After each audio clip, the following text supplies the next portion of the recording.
Sean bienvenidos todos a este nuevo tutorial. Vamos a hablar durante el tiempo que transcurre de esta presentación del tema de nubes, un elemento importantísimo dentro de la meteorología y mucho más dentro de la meteorología aeronáutica. ¿Qué nos cuentan las nubes? ¿Qué nos dice una nube cuando la vemos en el horizonte? ¿Qué nos dice una nube cuando nos encontramos con ella? Un tema importantísimo para el piloto, un tema de gran importancia para el aviador, un tema que es neurálgico para el meteorólogo.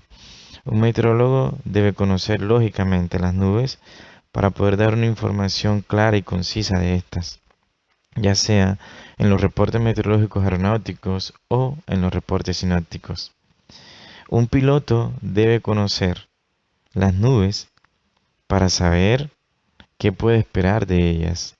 Un piloto debe conocerlas porque en su trajinar diario, estas generan efectos que pueden ser, digamos, considerables para el desarrollo operativo del vuelo y para el desarrollo de la aeronave como tal, para su funcionamiento. Ambos deben conocer claramente y de una manera concisa acerca de las nubes, qué entraña el conocimiento de las nubes, pero sobre todo qué nos cuentan las nubes cuando las vemos en el horizonte, cuando nos encontramos con ellas, qué nos expresa la atmósfera a través de ella.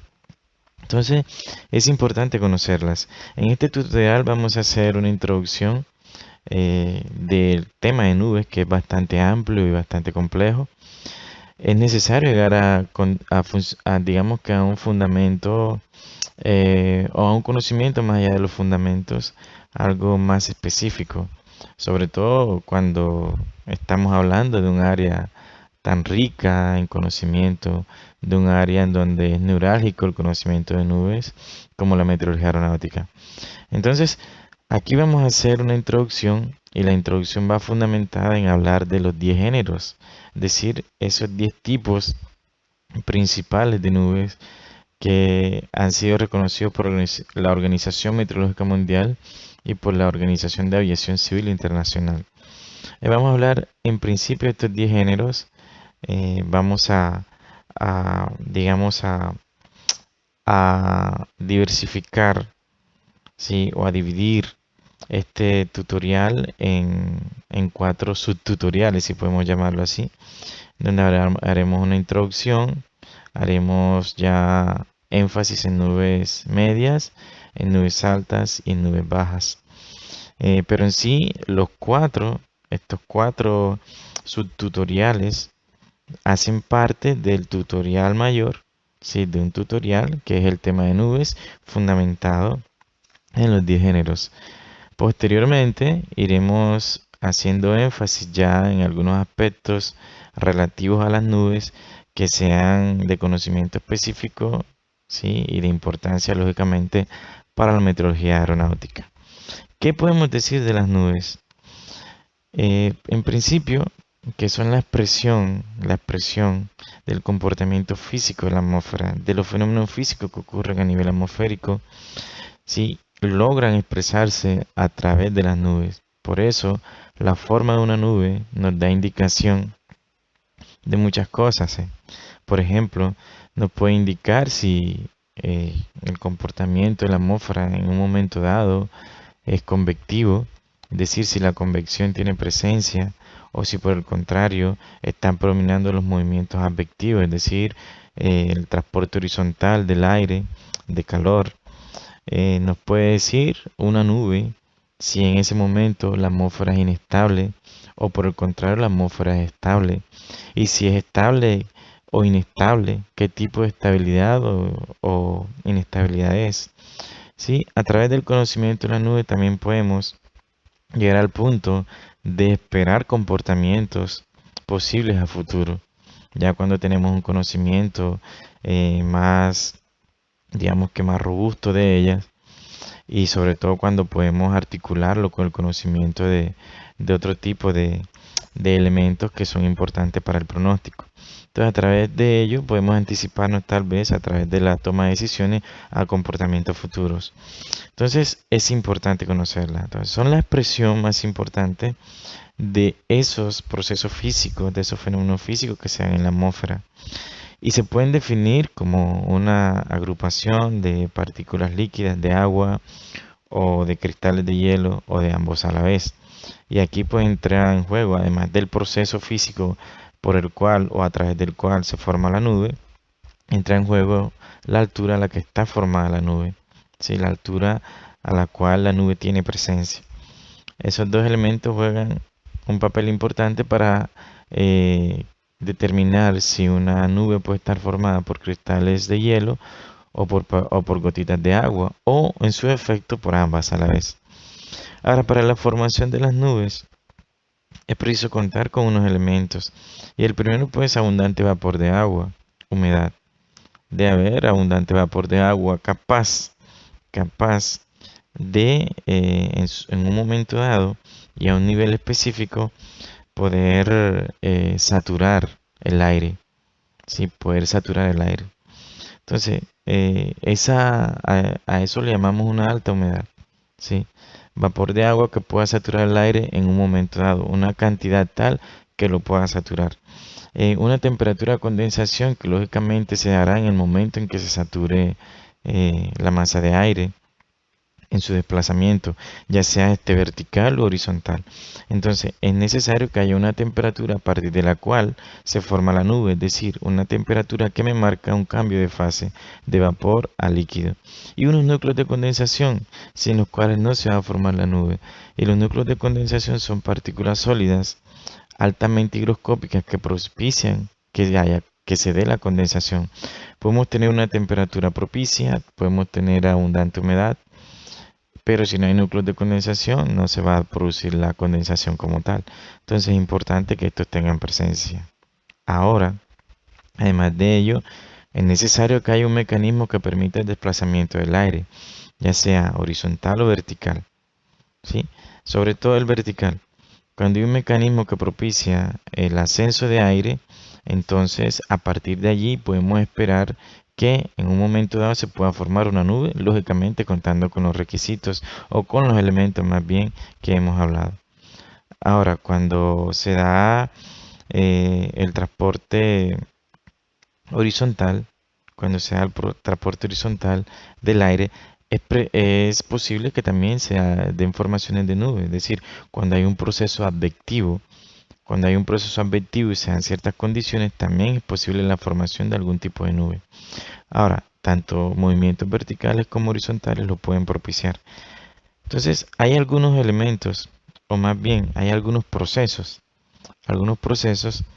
que a través de, digamos que de inducir el movimiento del aire pueden propiciar la formación de nubes. Entonces, estos procesos pueden ser convección, ¿sí? El ascenso orográfico, la confluencia y los frentes. Estos cuatro mecanismos propician que haya ascenso de aire. Estos cuatro mecanismos propician que haya ascenso de aire. Ahora, hay que considerar aquí lo que decía, que es la advección. La advección es el transporte horizontal, ¿sí? El transporte horizontal o el desplazamiento horizontal del aire, que dependiendo las condiciones de este aire, dependiendo de las condiciones de la parcela o la masa de aire, en su desplazamiento pueden ocurrir diferentes procesos, ¿sí? Pero fundamentalmente, cuando hablamos de ascenso, es decir, de mecanismos que propician el ascenso, hablamos básicamente de estos cuatro. La convección, que puede ser una convección térmica, ¿sí? Básicamente, se produce fundamentalmente cuando la superficie se calienta y luego de que haya un calentamiento de la superficie, el aire que está en contacto con ella logra calentarse también. Al aire calentarse, se expande, es decir, aumenta su volumen. Al aumentar su volumen y lógicamente la expansión que esto genera, el aire va siendo menos denso. Al ser menos denso, se hace menos pesado y adquiere flotabilidad, es decir, asciende, empieza a ascender. Entonces llega un punto dado en donde en ese ascenso, lógicamente va experimentando en el ascenso una expansión producto que encuentra presiones menores. Al encontrar presiones menores, lógicamente logra esa expansión y al expandirse, producto del trabajo que realiza, su energía interna disminuye y por lo tanto su temperatura va a disminuir también.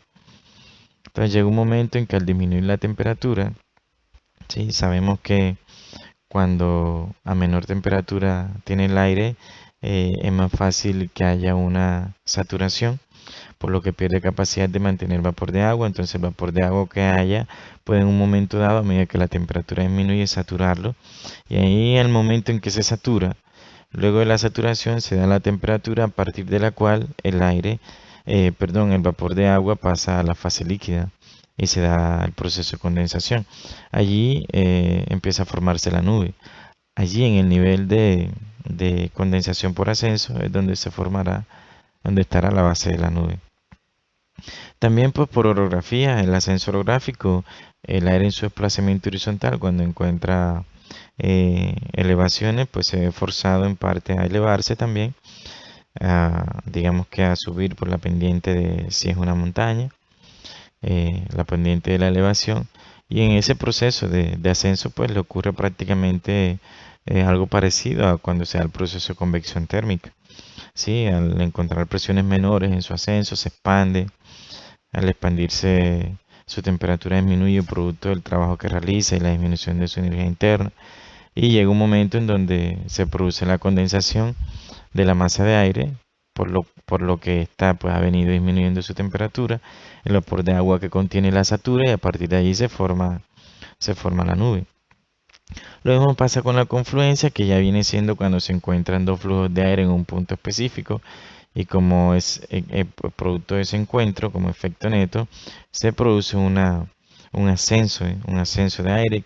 Ese ascenso, pues llegado el momento, pues va a ocurrirle lo mismo que los dos procesos anteriores y lo mismo ocurre con los frentes, ya sea un frente frío o un frente cálido.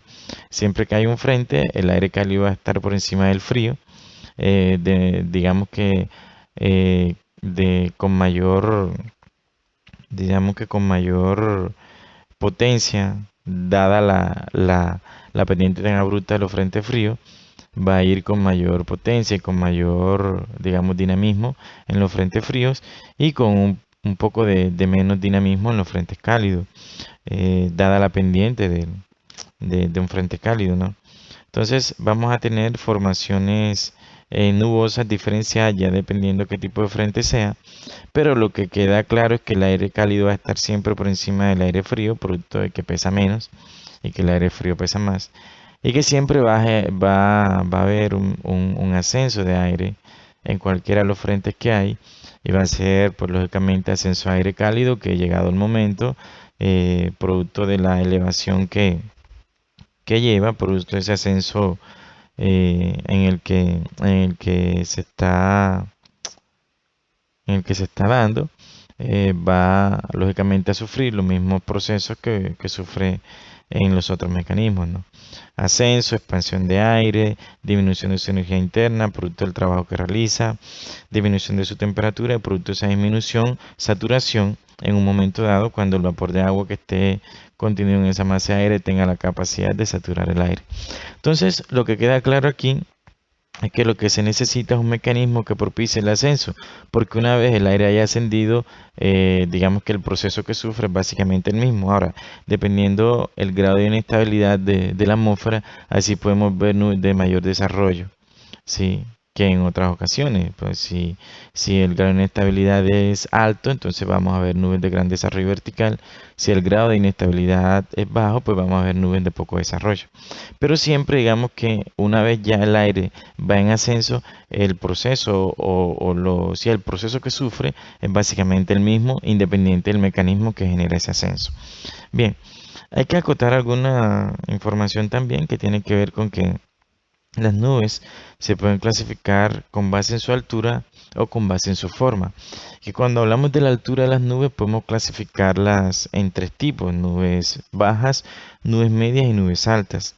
Y que clasificamos las nubes bajas, o bueno, las nubes, cuando vamos a hablar de su altura, cuando tenemos en cuenta su altura, básicamente tenemos en cuenta es dónde está la base. Entonces la altura de una nube estará determinada por la base, ¿sí? Por la parte baja de la nube, es decir, a partir de dónde se comienza a formar. Entonces, hablaremos de nubes bajas cuando las nubes su base esté entre la superficie y 2000 metros de altura. Sí, la superficie y 2000 metros de altura. Hablaremos de nubes medias cuando la base de estas nubes esté entre 2000 metros y 6000 metros. Y hablaremos de nubes altas cuando la base de estas nubes esté por encima de 6000 metros. Es básicamente lo que contempla la OMM y la OASI. Entonces, ya por altura, hablamos de nubes bajas, nubes medias y nubes altas en función de en qué nivel está la base de la nube, conforme lo dije ahora. Ahora, también se clasifican según su forma y hay tres formas básicas que son cúmulos, estratos y cirrus. Cúmulos, estratos y cirrus. Entonces, estas tres formas básicas se combinan entre sí y se combinan incluso con las alturas, con la clasificación por alturas, y en función de ello hablamos de 10 géneros. ¿Sí? 10 géneros que son los que vamos a ver de aquí en adelante. Entonces, cuando hablamos de cúmulos, estratos y cirrus, estamos hablando de las formas básicas de nubes. Un cúmulo, aglomeración, montón, unión. Estratos, capa, sí, capa, básicamente. Cuando hablamos de estrato estamos hablando de una capa. Y cuando hablamos de cirrus, filamentos, hebras, sí, básicamente. Entonces, estas tres formas básicas, repito, se combinan y en combinación también con la clasificación por altura, digamos que se configuran a partir de allí 10 géneros. Pero las nubes van más allá, la clasificación de nubes va más allá de los 10 géneros.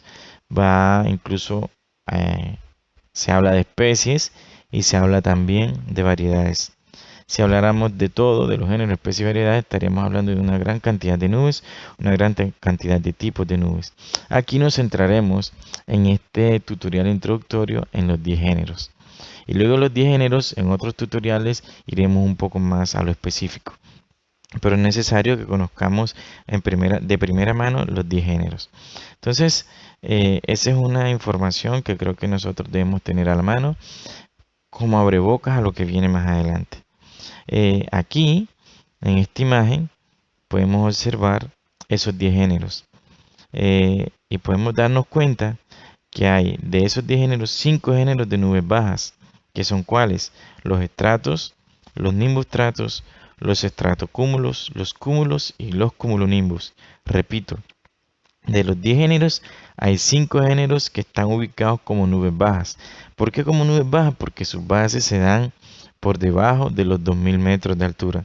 ¿Cuáles son? Estratos, nimbostratos, estratocúmulos, cúmulos y cumulonimbus. Hay dos géneros de nubes medias, que son los altostratos y los altocúmulos. Dos géneros de nubes medias, que son los altostratos y los altocúmulos. Y tenemos tres géneros de nubes altas, que son cirrus, cirrostratos y cirrocúmulos. Cirrus, cirrostratos y cirrocúmulos. Hay que aclarar que el cumulonimbus es una nube baja, teniendo en cuenta lo que se dijo anteriormente de que lo que determina la altura de una nube es la base. El cumulonimbus tiene su base generalmente por debajo de 2000 metros. Por lo tanto, es una nube baja de gran desarrollo vertical. Algunas clasificaciones de nubes lo colocan como aparte, es decir, además de nubes altas, medias y bajas, también hacen una clasificación de nubes de desarrollo vertical, ¿sí? Como una clasificación aparte. Acá pues no haremos eso, simplemente diremos que el cumulonimbus es una nube baja, pero de gran desarrollo vertical. ¿Sí? Una nube baja de gran desarrollo vertical. Entonces, 5 géneros de nubes bajas, 2 géneros de nubes medias y 3 géneros de nubes altas. Entonces, hasta aquí esta primera entrega. En los siguientes subtutoriales hablaremos ya específicamente de cada género, aglutinados en la clasificación por alturas. Entonces, muchas gracias. Espero que haya sido de gran ayuda y de gran provecho esta primera entrega, esta primera parte. Gracias a todos.